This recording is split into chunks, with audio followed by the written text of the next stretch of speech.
నమస్తే, welcome to our channel. నేను మీ పద్మావతి. ఈరోజు మనతో పాటు ప్రముఖ ఆధ్యాత్మికవేత్త మరియు జ్యోతిష్య బ్రహ్మ వాస్తు జ్యోతిష్య పండితులు బ్రహ్మశ్రీ ఉమామహేశ్వర సిద్ధాంతి గారు ఉన్నారు. మరి ఆయనతో మాట్లాడి ఏప్రిల్ నెల రాశి ఫలితాలు ఏ విధంగా ఉన్నాయనేది తెలుసుకునే ప్రయత్నం చేద్దాం. మరి మీరు కూడా చూసేయండి. నమస్కారం గురువుగారు. ఆయుష్మాన్ భవ. గురువుగారు, కన్యా రాశి వారికి ఏప్రిల్ నెలలో ఎటువంటి ఫలితాలు కనిపిస్తున్నాయి, దాంతో పాటుగా అసలు వీరు ఎటువంటి విషయాల్లో జాగ్రత్తలు తీసుకోవాలి? కన్య రాశి ఆధిపత్యాన్ని వహించింది బుధుడు. బుధుడు ఉన్న స్థానం మీనరాశిలో ఉన్నాడు. మీనరాశికి బుధుడికి మీనరాశి నీచ స్థానం. వ్యాపార రంగానికి సంబంధించిన విధానాలు. అందున శత్రుగ్రహమైన కేతువు కన్యరాశిలో ఉన్నాడు.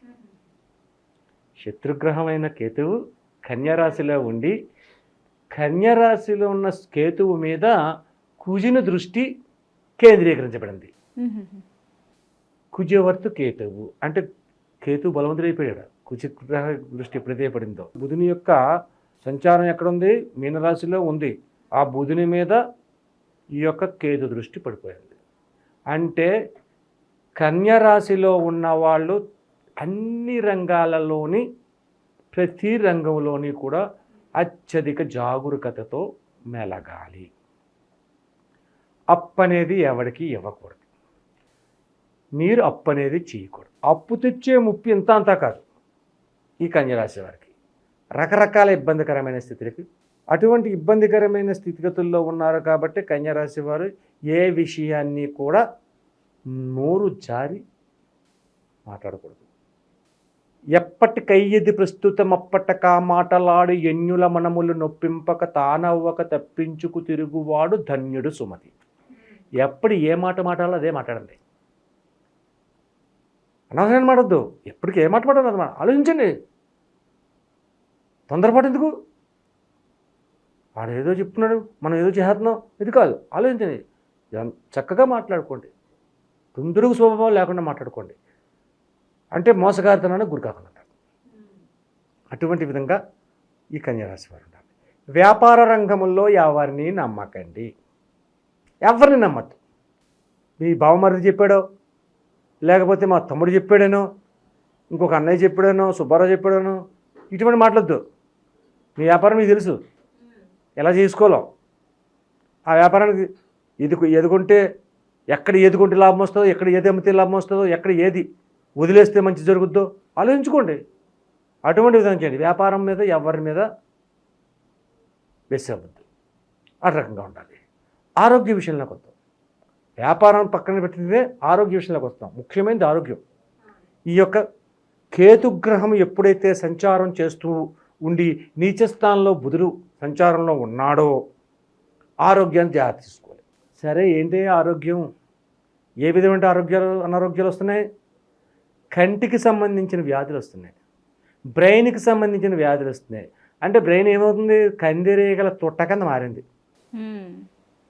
కందిరీగలు మామూలుగా ఉంటాయా?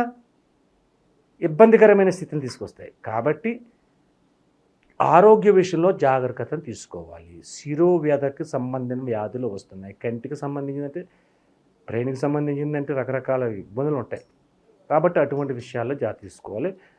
ఎట్టి పరిస్థితుల్లోని కూడా నెగ్లెక్ట్ చేసుకోకూడదు ఈ రాశివారు. సరే, ఇంతవరకు బాగానే ఉంది కదా.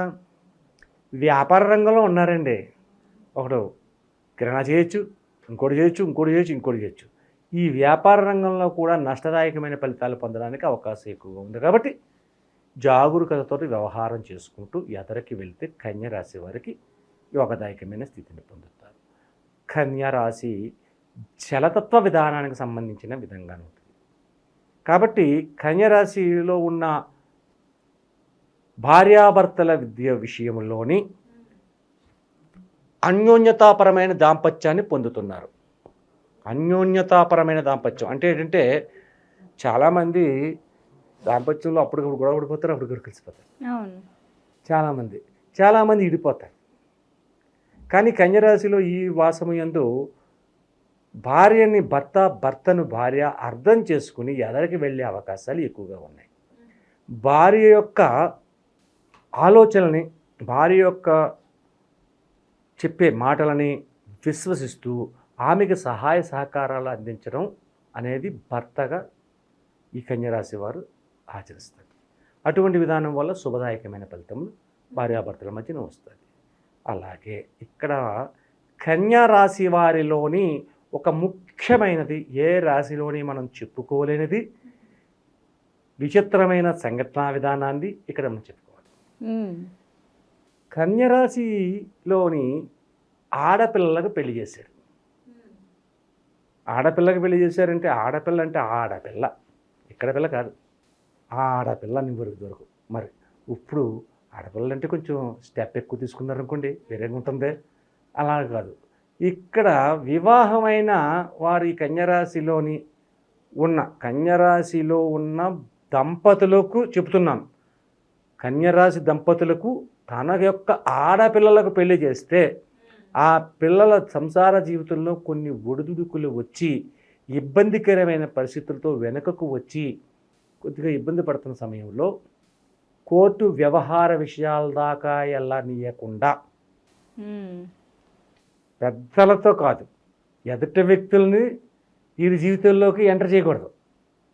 ఈ తల్లిదండ్రులే వెళ్ళండి, తప్పేం కదా. ఆడపిల్ల జీవితంలో చూసి అవరాధం వచ్చింది అంటే కాళ్ళు పట్టుకోండి, తప్పేం లేదు. తప్పని ఎందుకంటాం? ఇప్పుడు ఎదుటివాడు కొంచెం అర్థం చేసుకోకుండా ఏదో మాట్లాడినాడు. ఇక్కడ జీవితం, ఆడపిల్ల జీవితం, అమ్మాయి అండి సాఫ్ట్వేర్ ఇంజనీర్ అని ఏం పర్లేదు, అలాగనే బతికద్దు, ఆ మాటలు చెప్పకూడదు. సాఫ్ట్వేర్ ఇంజనీర్ అయినా సరే జీవితాన్ని నాశనం చేసుకోకూడదు, సంసారతత్వాన్ని పాడు చేయకూడదు. కాబట్టి అటువంటి ఇబ్బందికరమైన స్థితిగతులు మీ యొక్క ఆడపిల్లలకు కలుగుతున్నప్పుడు జాగరూకతను వ్యవహరించండి, మీ యొక్క తెలివితేటలు ఉపయోగించండి. మీ యొక్క మాటకారితనంతోటి ఎదటి వాళ్ళని, అంటే బాబుగారు మీ అంత గొప్పవాళ్ళు లేడండి అన్నాం అనుకో, అవునండి బాబుగారు అన్నాడు, గొప్పవాడు లేడు అన్నాడు. దండకి దండానికి లొంగనోడు ఎవడలేడు. ఒక దండ వేసి దండం పెట్టామనుకో, ఎంత గొప్పడని లొంగిపోతాడు. కాబట్టి అటువంటి విజ్ఞతను చూపించి పిల్లల యొక్క జీవితాలని సద్వినియోగపరిచే విధంగా ఆలోచన చేయండి. అటువంటి విధానంగా వీళ్ళెళ్ళాలి. కాబట్టి ఈ కన్య రాశిలో కలిగిన వారికి ఇటువంటి పరిస్థితులు కలుగుతున్నాయి కాబట్టి ఉపయోగకరమైన ఉన్నాయన్నీ అంటారా, అన్నీ సక్రమంగానే ఉన్నాయి, అన్నీ బాగానే జరుగుతున్నాయి. వ్యవహార విధానాలు అంటే ఏంటంటే కొద్ది ఇబ్బంది, కేతుగ్రహము సంచారం, కుజుని యొక్క దృష్టి కలిగి ఉండడము, నీచ స్థానంలో బుధుడు కలిగి ఉండడము, బుధుడు విద్యావేత్త, వ్యాపారవేత్త, తెలివితేటలు, ఉన్నతమైన భావాలు, స్త్రీపురుషుల కలయిక, ప్రేమ, పెళ్లి, సంతతి, ఇన్ని విధానాలు ఉన్నాయి కాబట్టి అవి అన్ని విధానాలుగా కొంచెం ఆటంకపరిచే పరిస్థితులు కలుగుతున్నాయి కాబట్టి మనం జాగరూకతని తీసుకోవాలి.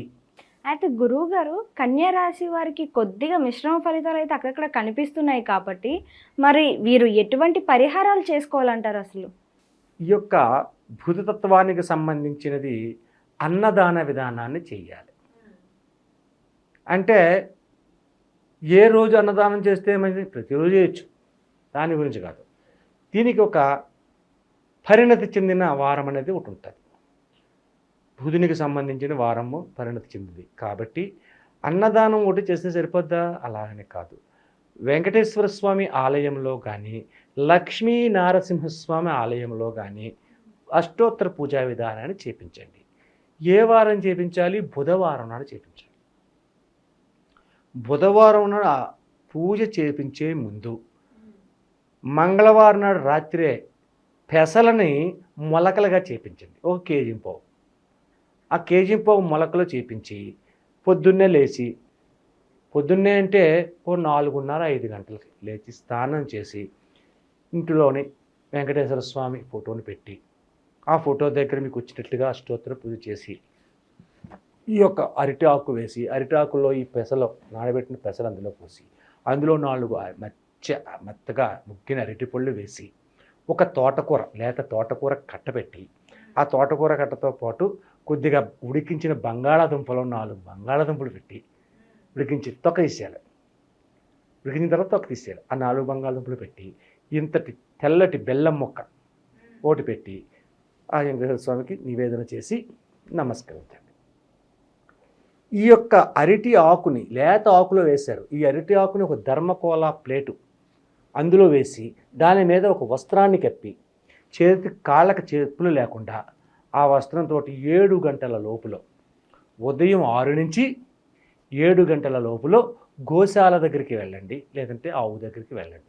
ఆ ఆవు దగ్గరికి వెళ్ళి ఆవు చుట్టూ 3 ప్రదక్షిణలు చేసి, దేంతోటి ఈ ప్రసాదంతో సహా 3 ప్రదక్షిణలు చేసి ఆవుకి ప్లేట్ని అలా చూపించండి, వస్త్రాన్ని తీసి శుభ్రంగా అందులో ఉన్న అరటిపళ్ళు, బంగాళాదుంపలు, ఈ యొక్క మొలకలు చేసిన పెసరు ఇవన్నీ తినేస్తుంది, అరిటాకును కూడా తినేస్తాడు.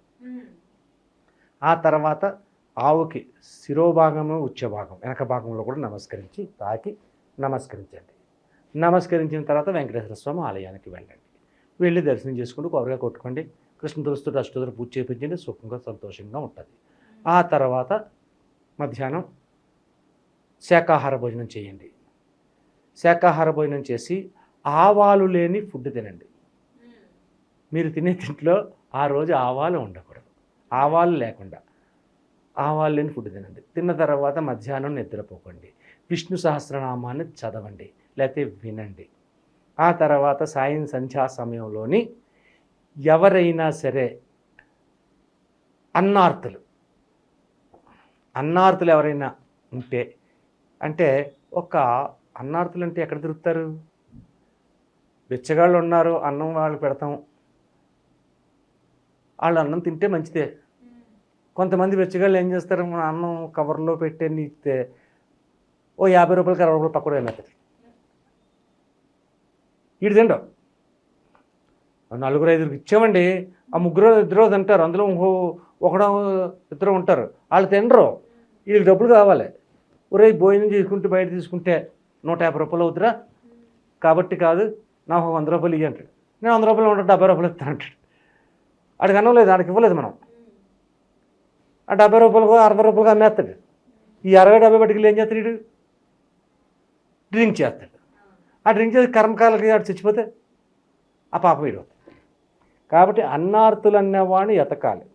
ఎక్కడ ఉంటారా అంటే హాస్పిటల్లో ఉంటారు, లేదంటే హాస్టల్స్ రూమ్స్ ఉంటాయి, రూమ్లో విద్యార్థులు వస్తారు, చదువుకోవడానికి వస్తారు, వాళ్ళు కొంచెం అన్నం వండుకుంటారు, లేదంటే బయటికి వెళ్ళి ఏ కాఫీ టిఫినో లేకపోతే భోజనం తింటారు, కొంచెం లేకపోతే పోస్ట్ ఉంటారు.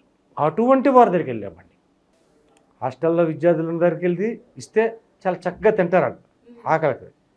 కాబట్టి అటువంటి వారికి అన్నదానాన్ని చేయండి. అన్నదానం చేసినందువల్ల మనం ఇందాక చెప్పుకున్న విధానాల్లోని ఈ పెసలు గోమాతకు పెట్టినందువల్ల, వెంకటేశ్వర స్వామిని పూజించినందువలన ఇవన్నీ కూడా సద్వినియోగ ఫలితాలనే ఇస్తాయి. కాబట్టి అన్నదానాన్ని కంపల్సరీగా చేయాలి. అన్నదానం చేయమన్నా చేసి ఒకరిద్దరికే కాదు, సాధ్యమైతే 10 మందికి చేయండి, ఇంకా సాధ్యమైతే 100 మందికి చేయండి, లేదా 5గురికి తక్కువ కాకుండా చేయండి. అయితే అది కూడా కాదు, కుదరలేదండి, మాకు అవకాశం లేదండి అనేవాళ్ళు కొంతమంది ఉన్నారు. మీ సహోద్యోగులు మీ యొక్క ఆఫీస్లో జాబ్ చేస్తున్నారు, ఆ జాబ్ చేస్తున్నాడు సహోద్యోగులు ఉంటారు, అక్కడే ఉంటారు కదా, ప్రతి ఆఫీస్లోని చాలామంది ఉంటారు.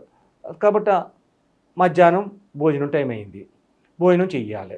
మరి బాబు మనందరం భోజనం చేద్దామండి, 4-5 నీ అంట తీసుకుపో, ఎంట తీసుకెళ్ళిపోయి 5 టికెట్లు తీసుకో, నీకు టికెట్ తీసుకో, టికెట్ తీసుకుని ఆకుని మాత్రం వేస్తారు. ప్రతి దగ్గరికి వెళ్ళిన తర్వాత ఒక ఆకు ప్లేటు ఇవ్వాలి కదా భోజనం చేయడానికి.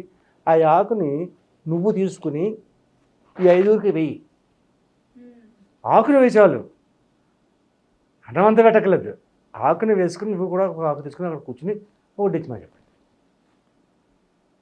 ఆ సప్లైర్ వస్తాడు, శుభ్రంగా భోజనం వడ్డిస్తాడు, సుష్టిగా తింటారు, అయిపోయింది, కడుక్కున్నారు, బిల్లు ఏమో నువ్వు కట్టేసావు, అన్నదానం అయిపోయింది. అక్కడ